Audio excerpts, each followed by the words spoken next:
Bonjour à toutes et à tous, bonsoir. Bienvenue pour cette première conférence interreligieuse de l'année. Donc on est ensemble jusqu'à 20 h pour l'intervention et ensuite il y aura une place à l'échange. Donc nous sommes venus, Christian et moi, pour traiter d'un sujet important, celui de la tolérance. Je commencerai par traiter les figures de la tolérance en Orient, et ensuite Christian traitera des figures de la tolérance en Occident pendant à peu près 20-25 minutes, et on vous présentera rapidement le livre qu'on a écrit ensemble, La paix soit avec toi. Et il y aura en fin d'intervention et d'échange la possibilité pour ceux qui le souhaitent de se procurer le livre, et nous serons présents pour le dédicacer. Donc je pense que vers 20 h 30 nous aurions tout fini, et vous êtes cordialement invités à vous rendre dans les salles 5 et 1 pour un repas convivial ensemble. Alors, les figures de la tolérance en Orient, évidemment, on doit commencer par la référence par excellence pour les musulmans, c'est le prophète de l'islam. Donc y a-t-il dans sa vie des épisodes, des récits qui nous prouvent qu'il a voulu poser les fondements d'une tolérance, d'un vivre ensemble à son époque. Souvenez-vous que nous sommes dans une époque où il y a beaucoup de tribalisme, de racisme. Les Arabes du 7e siècle étaient très attachés à leur famille, à leur clan, et le prophète de l'islam va devoir faire évoluer les mentalités, permettre aux Arabes d'oublier leurs différences, tribales, pour tendre vers une fraternité religieuse, et voire même, comme je vais essayer de le démontrer, une fraternité humaine, c'est-à-dire un vivre ensemble avec les autres religions, voire même avec tous les êtres humains. Le premier exemple qui nous vient à l'esprit quand on parle de tolérance par rapport au prophète de l'islam, c'est évidemment le premier discours qu'il a tenu quand il est arrivé à Médine. Je pense que vous savez que pendant les 13 ans à la Mecque, il a vécu une période d'intolérance à son égard et aux premiers musulmans. Ça a été une période très difficile pour lui, parce qu'il était persécuté, parce qu'il y avait de la part des dirigeants de cette cité importante une volonté d'imposer une seule religion, c'est le polythéisme. Or, le prophète de l'islam était là pour prêcher un monothéisme et à appeler les gens à délaisser le paganisme, l'idolâtrie. Cette période de 13 ans à la Mecque, d'intolérance vis-à-vis du pouvoir en place, va structurer son esprit.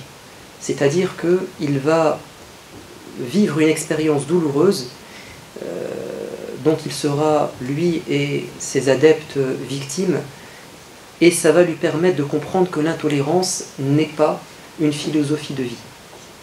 Cette période de 13 ans vont lui permettre de comprendre que nous ne pouvons pas être heureux, nous ne pouvons pas vivre en bons termes dans une société si des gens au pouvoir veulent imposer un avis unique, une opinion unique, mais qu'il faut une certaine place à la liberté.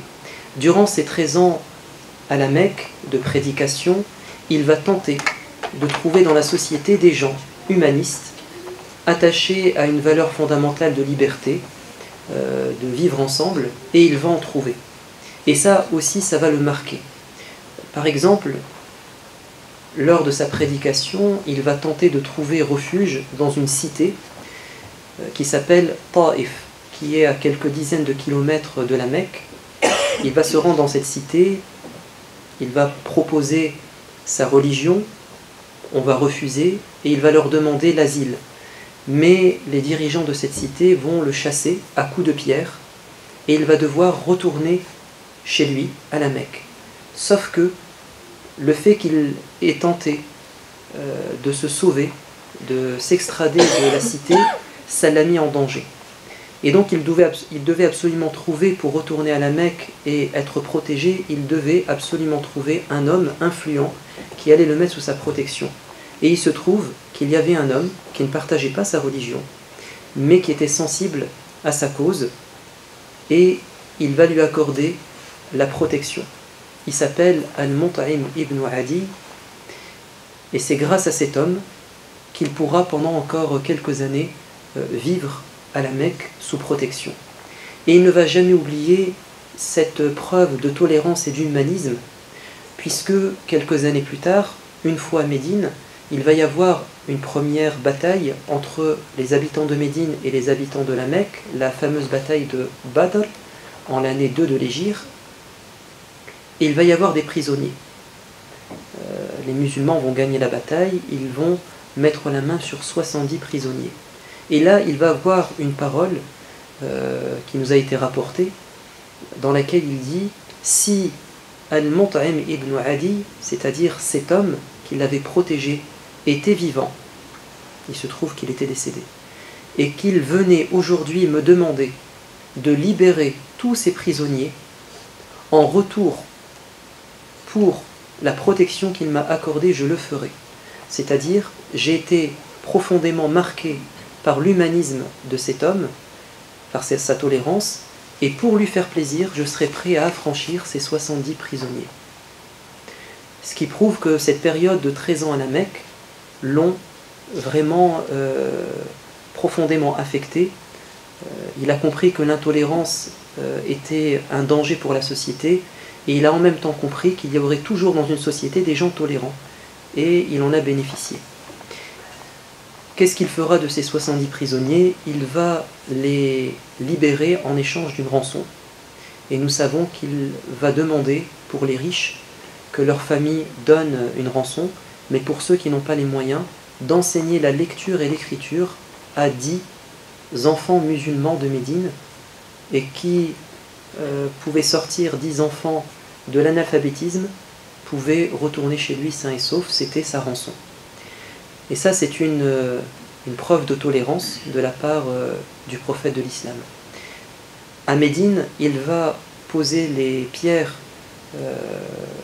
fondamentales d'un vivre ensemble, et je pense que vous avez entendu parler de la constitution de Médine, c'est-à-dire cette constitution qui va permettre aux musulmans, aux juifs, aux chrétiens et aux polythéistes de vivre sur un même pied d'égalité.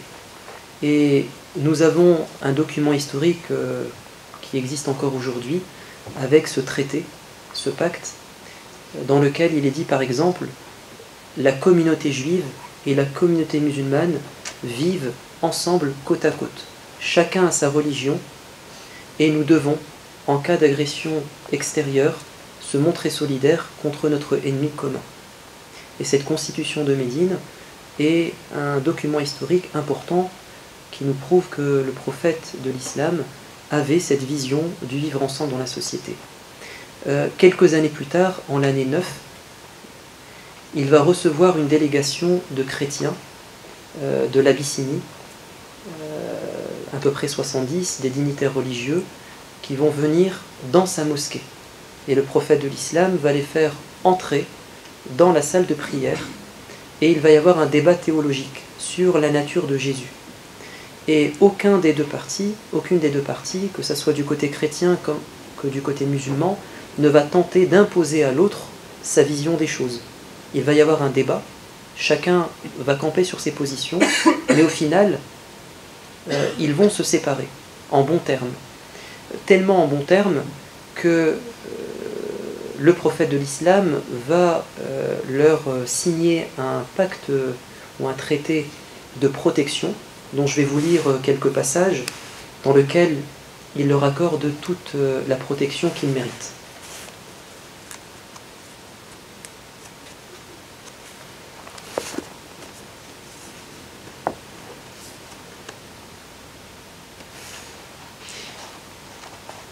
Donc on peut retrouver cet extrait de ce traité dans le livre de Louis Massignon, Paroles données.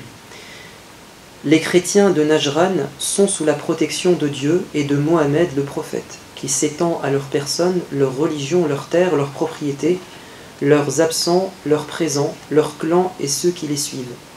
Ils ne changeront pas d'attitude et rien ne sera changé de leurs droits et de leur religion.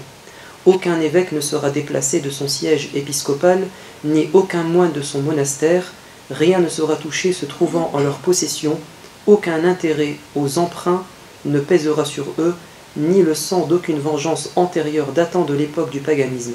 Ils sont dispensés du djihad, c'est-à-dire de l'engagement pour défendre la cité, et de la zakat, qui est un impôt réservé aux musulmans. Aucune armée ne foulera leurs terres. Donc ça, ce sont deux grands documents importants, la constitution de Médine, le pacte de protection des chrétiens de Najran, qui nous permettent de comprendre que le prophète de l'islam s'est présenté comme une figure de tolérance. Ensuite, l'autre figure de tolérance qui est venue un peu plus tard, c'est le deuxième calife de l'islam, Omar. Il y a eu Abu Bakr et il y a eu ensuite Omar. Et en 638, lorsque Omar va recevoir les clés de Jérusalem, et Jérusalem était sous autorité byzantine, il va y avoir une discussion entre le calife Omar et le responsable de la ville de l'époque. Le calife Omar va rentrer dans l'église de Saint-Sépulcre et l'heure de la prière va se présenter. Et le responsable religieux va proposer à Omar d'accomplir sa prière dans l'église. Mais Omar va refuser. Et le dignitaire religieux de lui dire « Mais pourquoi tu refuses de prier dans une église ?» Il va lui dire « Ce n'est pas parce que c'est interdit dans ma religion, mais parce que si je prie dans cette église, peut-être qu'après moi les gens vont la transformer en mosquée. Et je ne veux pas que votre lieu de prière ou votre lieu de culte soit converti en une mosquée, car vous avez votre religion et je la respecte. » Et ensuite, il va leur accorder aussi un accord de protection dans Jérusalem. Et c'est ce qui va permettre aussi aux Juifs de se réinstaller à Jérusalem. Ce n'est qu'à ce moment que les Juifs vont revenir en masse dans cette région de la Palestine. Et j'ai dans ce livre qui s'appelle « L'esprit de tolérance en islam » un passage qui va dans ce sens. Donc nous avons l'accord qui a été passé entre le calife et les chrétiens de Jérusalem, qui a été conservé, qu'on retrouve dans une source en anglais. Je vous lis un passage. « Ceci est l'assurance de sécurité que le serviteur de Dieu Omar, commandeur des croyants, a octroyée aux habitants de Jérusalem. Il leur a donné cette assurance de sécurité pour eux-mêmes, pour leurs possessions, leurs églises, leurs croix, les malades et les bien portants de la ville, et pour tous les rites qui appartiennent à leur religion. Leurs églises ne seront pas occupées par des musulmans et ne seront pas détruites. Ni eux, ni le pays où ils habitent, ni leurs croix, ni leurs possessions ne subiront de dommages, ils ne seront pas convertis de force. » L'autre exemple de tolérance, figure de tolérance, c'est un général en chef en l'année 711 qui a dirigé la campagne musulmane vers les Indes, qui s'appelle Muhammad ibn Qasim, et il va être confronté à une religion qu'il ne connaissait pas, c'est le bouddhisme. Donc une religion plutôt, au regard des musulmans, polythéiste. Ce même polythéisme qui leur avait causé des problèmes lors de l'avènement de l'islam. Et les gens sur place vont demander donc à cet homme qui a pris le contrôle de cette région s'il pouvait restaurer leur temple et voire même en construire. Et cet homme n'avait pas la réponse d'emblée et il va consulter les autorités religieuses du califat de l'époque en leur demandant « Donnez-nous un avis religieux, est-ce que nous devons respecter cette religion polythéiste? Est-ce que nous devons la protéger comme nous avons protégé les religions monothéistes chrétiennes et juives ?» Et nous sommes dans la ville de Brahmanabad, donc en Inde actuelle. Et la réponse va être très claire de la part des autorités religieuses de l'époque, c'est accordez-leur la même protection, le même respect que vous l'avez accordé aux juifs et aux chrétiens. Et donc dans cette région du monde, en Asie, il ne va pas y avoir une volonté de la part des musulmans de éradiquer le bouddhisme ou les autres religions qui étaient présentes dans cette région. L'autre exemple qu'on retrouve dans l'histoire, c'est l'exemple de Saladin. Quand il a pris Jérusalem, on rapporte qu'il a fait preuve d'une certaine tolérance vis-à-vis des chrétiens, et il leur a permis le droit de rester et de vivre à Jérusalem. L'exemple aussi qu'on retrouve un peu plus tard dans l'Empire ottoman qui était très vaste. Nous avons l'exemple par exemple d'un calife, c'était le premier du genre, avant c'était des sultans, qui s'appelle Salim le Premier. Il y avait des troubles à l'Istanbul actuel, il y avait des troubles au niveau des minorités religieuses, chrétiennes, juives, et une partie des Arméniens qui étaient présents dans cette région. Et le calife, l'autorité suprême de l'époque, va émettre cet avis de les convertir de force, parce qu'ils représentaient, ils étaient à l'origine apparemment de troubles. Et pour régler ce problème de ces minorités, il a dit il suffit de les convertir de force à l'islam. Mais il va se retrouver face au moufti de l'époque, qui s'appelle Ali Afendi, qui va lui dire tu n'as pas le droit, tu ne peux pas forcer des gens à se convertir à l'islam. Et le calife de lui dire mais pourquoi tu t'intéresses à mes affaires? C'est moi la référence, l'autorité politique, tu n'as pas à t'immiscer dans mes affaires, c'est moi qui gère ça. Et le moufti de l'époque va lui dire je ne fais que ordonner le bien et m'opposer à un mal. Et là, tu veux imposer quelque chose dans la religion. Et tu es en contradiction avec notre message de l'islam. Et donc, je m'opposerai autant que je le peux à ta décision politique. Il lui a dit, mais quelle autorité as-tu donc sur moi? Il a dit, aucune. Mais sache que si tu ne veux pas te soumettre à cet esprit de tolérance et être fidèle à ta religion, j'émettrai une fatwa, un avis religieux, pour soulever le peuple contre toi et pour te détrôner. Et il a eu cette audace et ce courage de dire la vérité et d'essayer de convaincre l'autorité en place de respecter l'esprit de tolérance en islam, et ça a marché puisqu'il va faire marche arrière. Vous avez un dernier exemple que je vous cite, mais avant cela j'avais repéré dans ce livre un témoignage d'un rabbin juif qui vivait dans l'Empire ottoman et qui va s'adresser aux juifs de l'époque. Donc il s'appelle Rabbi Isaac Sarfati, qui avait rejoint les Ottomans après la prise de Constantinople, et il va dire aux juifs de l'époque, donc je vous cite un passage de son propos: écoutez mes frères, le conseil que je vais vous donner. Moi aussi je suis né en Allemagne, et j'ai étudié la Torah avec les rabbis allemands. J'ai été chassé de mon pays natal et je suis venu dans le pays des Turcs, qui est béni de Dieu et plein de toutes les bonnes choses. J'ai trouvé ici le repos et le bonheur. Ici nous n'avons à nous plaindre de rien. Nous ne sommes pas opprimés par de lourds impôts et notre commerce est indépendant et sans entrave. Chacun de nous vit libre et en paix. Ici le juif n'est pas contraint de porter un chapeau jaune et une plaque en signe de honte, comme c'est le cas en Allemagne, où même la richesse et les grandes fortunes sont une malédiction pour les juifs parce que cela provoque de la jalousie. Levez-vous mes frères, saignez vos reins, rassemblez vos forces et venez ici, vous y serez libérés de vos ennemis, vous y trouverez le repos. Donc il y a eu, disons, globalement, évidemment, là je vous cite les exemples de tolérance, mais il y a eu évidemment des exemples d'intolérance, c'est l'histoire des hommes, mais ce qui nous intéresse ce soir, c'est de mettre en valeur cet esprit de tolérance pour lequel certains se sont battus, que ce soit des religieux ou parfois des hommes politiques. C'est bien de mettre en avant ces pages importantes de l'histoire pour justement en tirer des leçons aujourd'hui. Je termine comme figure emblématique de la tolérance, cette fois-ci une période plutôt récente, celle de la période de la colonisation, c'est l'émir Abdelkader, celui qui s'est opposé à l'entrée de la France en Algérie, mais qui a dû à un moment donné partir avec une partie de sa famille, et de ses soldats, et il est parti se réfugier à Damas en Syrie.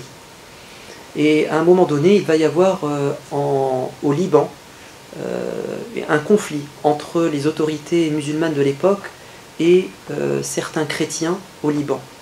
Et l'émir Abdelkader avait peur que ce conflit se déplace du Liban en Syrie et que les gens s'en prennent à la minorité chrétienne qui vivait depuis très longtemps en Syrie. Et effectivement, ces peurs vont se réaliser puisque il va y avoir une révolte populaire et une volonté de s'en prendre aux Druzes, aux chrétiens qui étaient présents en Syrie. Et l'émir Abdelkader va prendre la défense de la minorité chrétienne de l'époque et il va les protéger. Et je vais vous lire un passage de son discours qu'il a tenu devant un peuple révolté qui voulait mener une guerre civile contre une minorité chrétienne qui était là, d'ailleurs avant l'islam. Et ce qui est intéressant, c'est qu'il va justement faire appel à ces références religieuses du Coran qui appellent à un vivre ensemble, à une tolérance. Donc l'émir Abdelkader va dire à ce peuple en colère: « Ô mes frères, votre conduite est impie, c'est-à-dire vous n'êtes pas fidèles à votre religion. À quel degré d'abaissement êtes-vous descendus, puisque je vois des musulmans se couvrir du sang de femmes et d'enfants, des civils. Dieu n'a-t-il pas dit, dans le Coran, celui qui aura tué un homme sans que celui-ci ait commis un meurtre ou des désordres dans le pays sera regardé comme le meurtrier du genre humain tout entier? N'a-t-il pas dit encore, nulle contrainte en matière de religion, la voie droite se distingue de l'égarement, mais le peuple va s'agiter. » Et il va continuer en disant, les chefs du mouvement de rébellion qui étaient présents à ce moment vont répondre avec ironie et insolence à l'émir Abdelkader en lui disant: « Ô toi le soldat de la guerre sainte, nous n'avons pas besoin de tes conseils. Que viens-tu te mêler de nos affaires ?» Parce que c'est un Algérien qui est en Syrie. « Toi qui combattais autrefois les chrétiens, c'est-à-dire les Français en Algérie, comment t'opposes-tu à ce que nous vengions leurs insultes? Infidèle, livre-nous ceux que tu as cachés dans ta maison. » Parce qu'il avait accueilli dans sa maison une partie de cette minorité. Donc, livre-les-nous. Si tu ne le fais pas, nous t'envelopperons dans la proscription dont nous avons frappé les infidèles, c'est-à-dire on va s'en prendre à toi. Qu'est-ce que va répondre l'émir? Il va dire: « Quant à moi, je n'ai pas combattu des chrétiens, parce qu'ils étaient chrétiens ou pour leur religion, mais des conquérants qui se disaient chrétiens. Il y a des gens qui sont venus simplement coloniser notre pays. Je ne les ai pas combattus pour leur religion. » La colère de la foule va redoubler. Alors l'émir va dire: « Ô vous, mes maghrébins, c'est-à-dire ceux qui étaient avec lui, les Algériens qui l'ont accompagné, que vos cœurs se réjouissent, car j'en prends Dieu à témoin, nous allons combattre pour une cause aussi sainte que celle pour laquelle nous combattions autrefois ensemble. Nous allons défendre ces chrétiens, et la défense des chrétiens, c'est une cause aussi noble, aussi sainte, que le fait qu'on se soit battu en Algérie pour défendre notre pays. » Et ce discours va avoir un tel effet sur l'assistance que la foule va se disperser. Voilà pour les figures de la tolérance, quelques figures de la tolérance en Orient. Mais j'aimerais terminer par une petite vidéo. C'est une autre approche de la tolérance sous l'angle de la transmission du savoir. Avant de lancer la vidéo, sachez que dans le monde musulman, au Moyen-Âge, il y avait un essor au niveau du savoir et de la connaissance, c'est-à-dire qu'il y avait un âge d'or au niveau scientifique. Et nous avons une preuve de tolérance dans le monde musulman scientifique, qu'il soit dans le monde occidental ou le monde oriental. Il va y avoir véritablement une coopération. Et vous avez par exemple la belle preuve de cette coopération entre Orient et Occident sur le plan du savoir, c'est quand le roi Roger de Sicile va demander au géographe scientifique mathématicien Al-Idrissi de lui faire une carte du monde. du monde connu à l'époque. Et pendant 10 ans, ils vont ensemble, le roi Roger, donc un chrétien, un roi occidental, avec un scientifique musulman, ils vont travailler ensemble pour nous fournir la carte la plus précise à l'époque du monde, dont nous avons encore aujourd'hui des traces. Vous avez également l'université Al-Qarawiyyin à Fès au Maroc, qui a été construite, financée par une femme qu'on appelle Fatima El-Fihriya. Elle avait reçu un grand héritage, donc beaucoup d'argent de la part de son père qui était commerçant. Alors elle vient de Tunisie, et elle va dépenser son argent pour construire la plus grande université de l'époque à Fès au Maroc. Et elle existe encore aujourd'hui. Et dans cette université, il va y avoir des gens de l'Occident qui vont venir se former auprès des savants musulmans de l'époque, notamment Maïmonide. Maïmonide, c'est un grand penseur, philosophe juif, qui va se former à Al-Qarawiyyin, aux côtés des musulmans. Vous avez même un pape qui va faire un passage par cette université. Et donc ça, ce sont des exemples de tolérance. Et aujourd'hui, on a eu un bel exemple il y a quelques années, cette fois-ci au Caire, à l'université Al-Azhar, avec le passage du pape François, qui a rencontré le recteur de l'université d'Al-Azhar. Donc ça, ce sont des beaux exemples de tolérance. Et là, ce qu'on va diffuser, c'est en fait un petit, on va dire, un petit film de une dizaine de minutes, qui a été fait par une institution universitaire en Angleterre. Depuis maintenant 2 ans, ils ont mis en avant l'héritage arabo-musulman, l'influence qu'il a eue sur la Renaissance, et ils ont voulu résumer cela à travers ce court-métrage qui en fait est un exemple de tolérance. Et vous allez voir que c'est un message qui est adressé à nous les adultes, mais aussi aux enfants.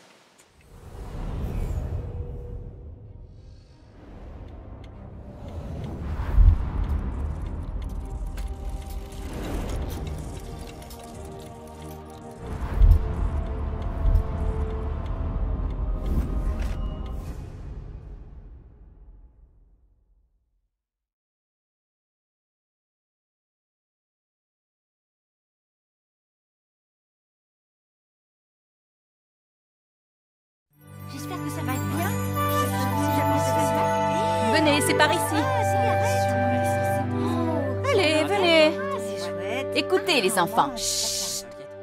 À présent, je vais attribuer à chacun des groupes une période de l'histoire sur laquelle il devra faire des recherches. Au final, vous devrez répondre à cette question. Quelle influence la période que vous étudiez a-t-elle eu sur le monde moderne? Donc, Sarah, ton groupe aura la Grèce antique. Ravi, toi, tu as les Romains. Quant au groupe de Dany, vous aurez... Ah oui, ça risque d'être un peu difficile pour vous. Vous avez le Moyen-Âge, que certains appellent même l'âge des ténèbres. Oh, trop ennuyeux. Faites de votre mieux. Oui, madame. Madame. Alors, le groupe de Chérine... Ah oui, vous avez la Renaissance.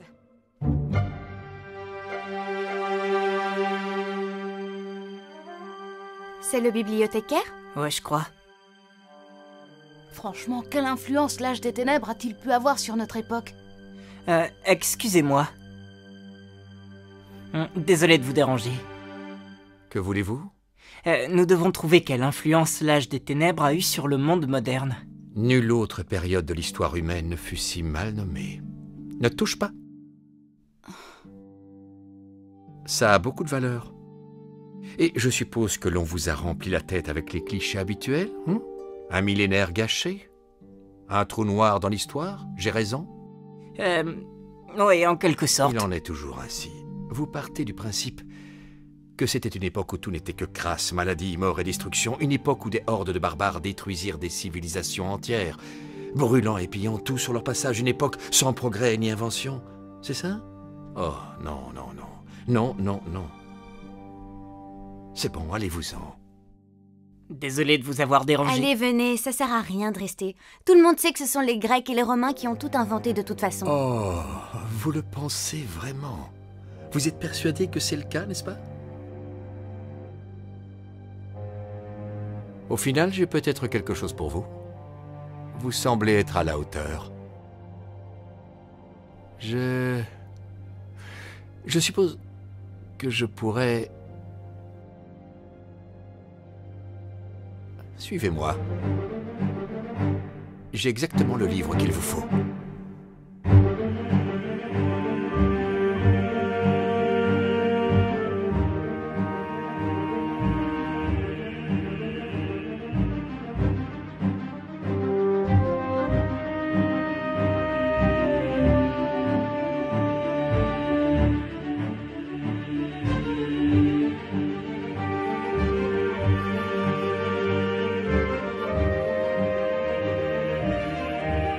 Où est-ce qu'il nous emmène? J'en sais rien. T'as qu'à lui demander. Excusez-moi. On va où, là? De l'ombre vers la lumière, mon jeune ami. De l'océan vers la terre ferme. Vous avez beaucoup de choses à apprendre. Oui, beaucoup. Énormément.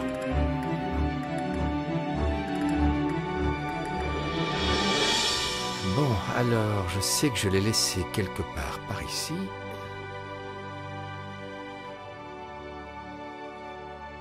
Ah! Le voilà. À présent, jetez-y un œil.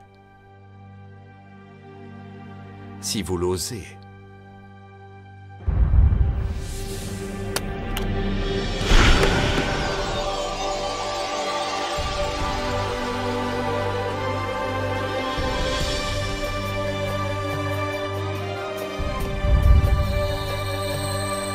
C'est quoi ce délire? Bienvenue dans l'âge des ténèbres, qu'on devrait plutôt appeler l'âge d'or des découvertes. Mais enfin, qui êtes-vous? Je m'appelle Al-Jazari, à la fois ingénieur et inventeur de génie. Vous avez parlé d'âge des ténèbres. Cependant, ça n'a pas l'air très... ténébreux. C'est parce qu'en fin de compte, tout est une question de perspective, mon jeune ami. Tu le constateras bientôt. Certes, à l'époque, le monde n'était pas entièrement plongé dans les ténèbres, mais au sein d'une civilisation qui s'étalait de l'Espagne à la Chine, les rayons lumineux des découvertes et des inventions brillaient de mille feux. Quelle civilisation? La civilisation musulmane, mon jeune ami. Fruit d'érudits et de scientifiques de religions différentes, certaines des plus importantes inventions de l'homme datent de cette époque. Ces découvertes s'appuient sur le savoir des anciens, mais elles ont influencé le monde moderne, et ça plus que vous ne pourriez l'imaginer. Vous avez un exemple? Ma foi, j'en ai plusieurs. Faut absolument que je prenne une photo.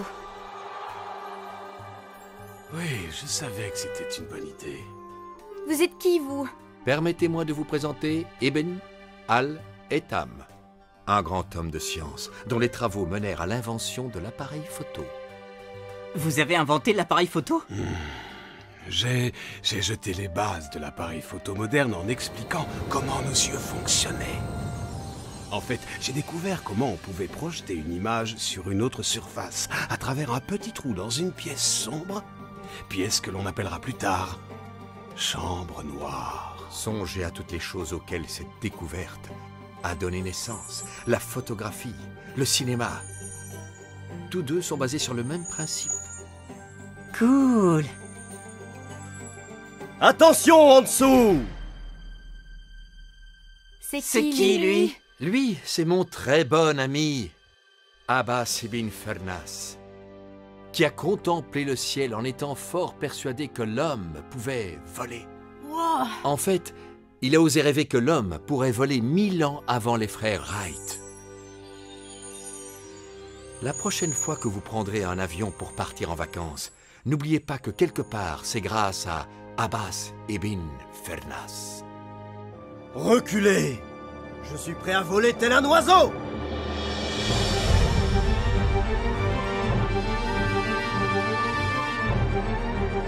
Oh! Oh! Ah! Oh!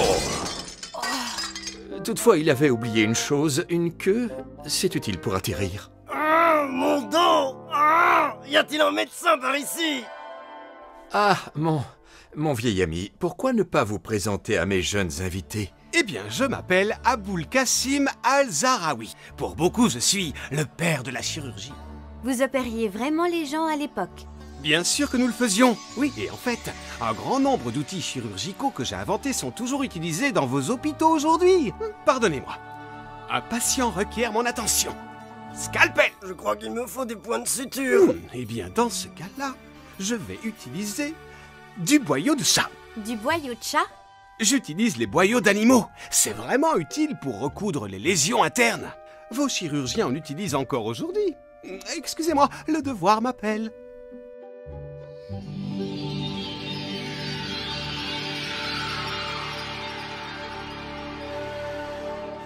Qui est-elle? Il s'agit de Meriam Alastrulabi. C'était l'une des plus brillantes femmes vivantes à cette époque. Elle a fabriqué des astrolabes parmi les plus complexes. Des astros quoi? Des astrolabes? Des cartes du ciel et des étoiles dessinées sur une surface plane qui tient dans la main. Ces astrolabes étaient en quelque sorte des systèmes de calcul ou de chronométrage. De nos jours, vous avez des montres, des boussoles ou des systèmes de navigation par satellite qui aident les gens et les explorateurs à parcourir le monde. La science était à son firmament. Et toutes ces choses ont été développées pendant l'âge d'or? Ce n'est que la partie visible de l'iceberg. Il y a eu des milliers d'autres inventions, et ce, dans tous les domaines. Les années qui suivirent, ces inventions se répandirent à travers toute l'Europe médiévale. Donc vous voyez, ce n'était pas si ténébreux que ça. Et vous dans tout ça? Moi? Qu'est-ce que vous avez inventé? Je ne veux pas paraître prétentieux, mais j'ai créé plusieurs inventions révolutionnaires dans le domaine de l'ingénierie. Je suppose que ma découverte la plus importante est celle qui permit de convertir un mouvement rotatif en un mouvement linéaire, en utilisant une bielle et une manivelle, deux éléments de base, des pompes et des moteurs. À vrai dire, je ne sais pas comment la révolution industrielle aurait pu avoir lieu des centaines d'années plus tard si une telle invention n'avait pas existé. Certes, j'ai eu droit à ma part de reconnaissance, mais ma plus grande création fut cette incroyable machine à mesurer le temps. Ma légendaire horloge éléphant. C'est une horloge? En effet, elle est composée à partir de douzaines d'éléments provenant de différentes civilisations à travers le monde. Indienne, grecque, arabe, égyptienne, chinoise. Waouh! C'est une horloge universelle. C'est une superbe invention. Et ça donne vraiment l'heure? Ma foi, oui, bien sûr. Sans elle, des milliers de personnes seraient toujours en retard. D'ailleurs, il est temps que vous partiez. Et n'oubliez pas, racontez autour de vous ce qu'était l'âge d'or. Je ne vous ai montré qu'une infime partie de cette période merveilleuse. Il y a un nombre infini de scientifiques et d'inventions qui ont influencé votre monde moderne, mais vous devrez les découvrir par vous-même. Non, attendez!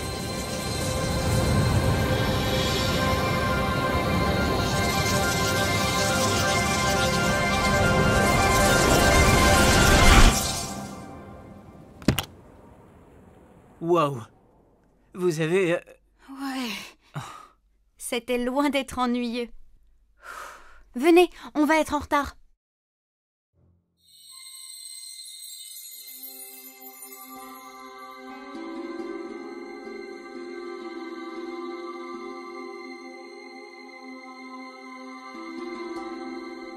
Alors, qu'avons-nous appris?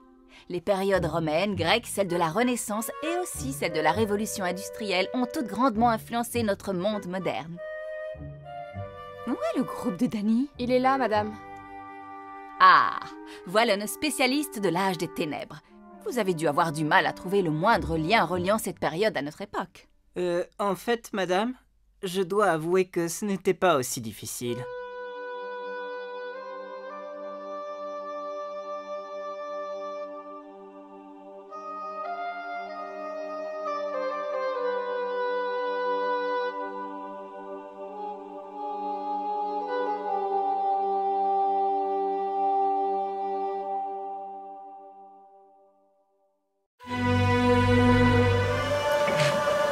Je pense que la tolérance aussi, ça passe par ça. La tolérance, c'est aussi de la reconnaissance.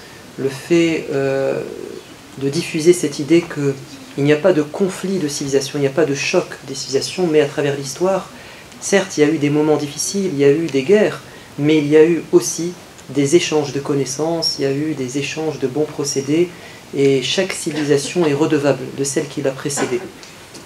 Et donc ce message universel qui se repose sur la science, je pense que c'est aussi une porte d'entrée pour favoriser la tolérance parmi nous. Et c'est ce qu'a fait l'Angleterre à travers ce grand congrès qu'ils ont appelé les 1001 inventions, et qui a donné lieu à un livre qui s'appelle les 1001 inventions. Ils ont même un site.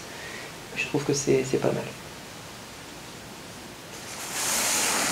J'avais oublié de vous dire que le premier exemple de tolérance qu'a connu le prophète de l'islam, c'est celui d'un roi chrétien. Vous savez, cette période de 13 ans à la Mecque où il a été persécuté, il a dû trouver des soutiens, et le premier soutien qu'il a trouvé pour défendre sa liberté, c'est un roi chrétien en Abyssinie, le Négus. Et ce roi chrétien a protégé la minorité musulmane pendant très très longtemps. Donc voilà, il y a toujours eu, je pense, dans l'histoire des gens avec des valeurs humaines qui ont fait avancer l'humanité. Je vais maintenant céder la parole à Christian pour les figures de la tolérance en Occident.